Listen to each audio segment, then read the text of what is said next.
Assalamualaikum warahmatullahi wabarakatuh. Hai teman-teman semua, perkenalkan nama saya Mufti Alawiyin, NIM 152010020,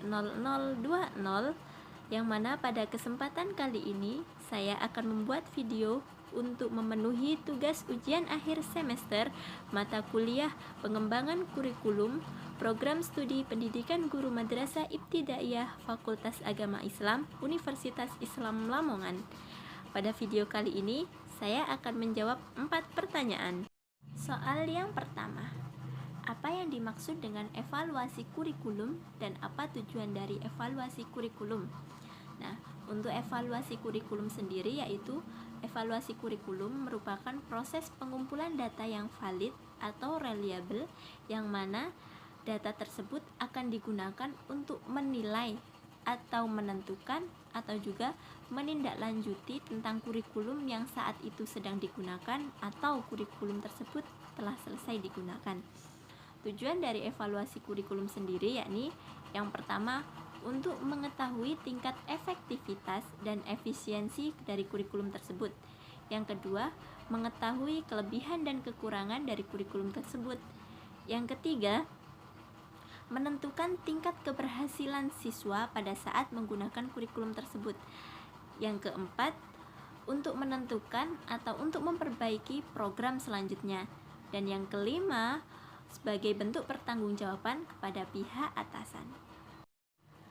Soal yang kedua yakni jelaskan jenis-jenis organisasi kurikulum. Nah, organisasi kurikulum sendiri itu ada 3. Yang pertama, kurikulum mata pelajaran, yang kedua kurikulum gabungan, dan yang ketiga kurikulum terpadu. Untuk kurikulum mata pelajaran sendiri yakni dalam kurikulum ini memuat banyak sekali atau sangat bervariasi mata pelajaran yang ada di dalamnya. Sehingga saking banyaknya mata pelajaran dalam kurikulum ini, setiap mata pelajaran ruang lingkupnya menjadi sempit. Dan untuk jumlah mata pelajarannya sendiri tergantung tingkat dan jenis sekolahan yang memakai kurikulum ini. Untuk yang kedua yakni kurikulum gabungan, yang mana dalam kurikulum ini menggabungkan beberapa mata pelajaran yang masih ada kaitannya atau masih ada hubungannya. Nah, untuk kurikulum ini mata pelajaran yang digabungkan masih dalam satu karakteristik.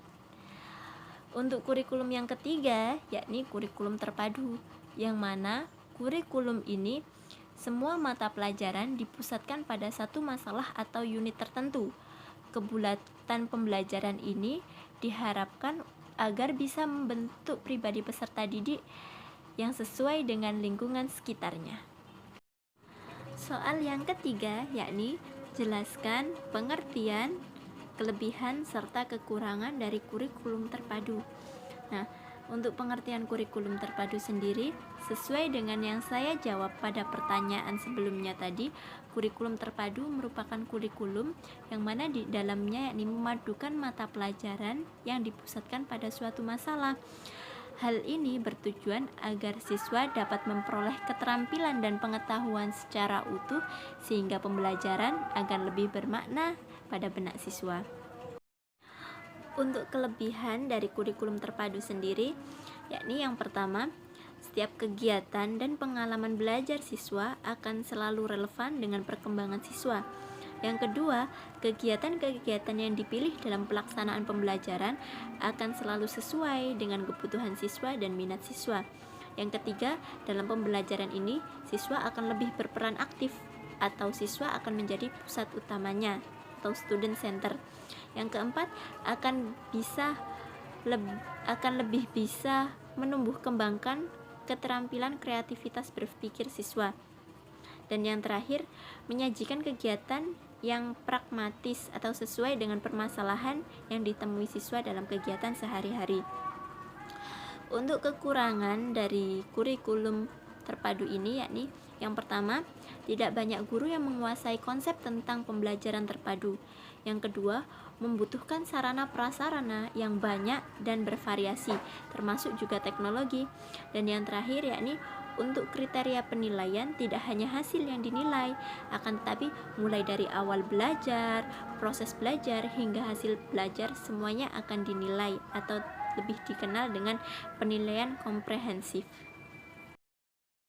Soal yang terakhir yakni jelaskan komponen-komponen yang ada di dalam RPP. Lah, untuk RPP sendiri itu kan ada dua macam, yakni RPP lengkap dan RPP 1 lembar. Untuk yang RPP 1 lembar, komponen yang harus ada di dalamnya yaitu meliputi identitas sekolah atau nama sekolah, identitas mata pelajaran, kelas dan semester, tujuan pembelajaran, dan juga kegiatan pembelajaran. Untuk yang RPP lengkap itu lumayan banyak karena RPP tersebut lengkap. Yang pertama ada identitas sekolah meliputi nama sekolah.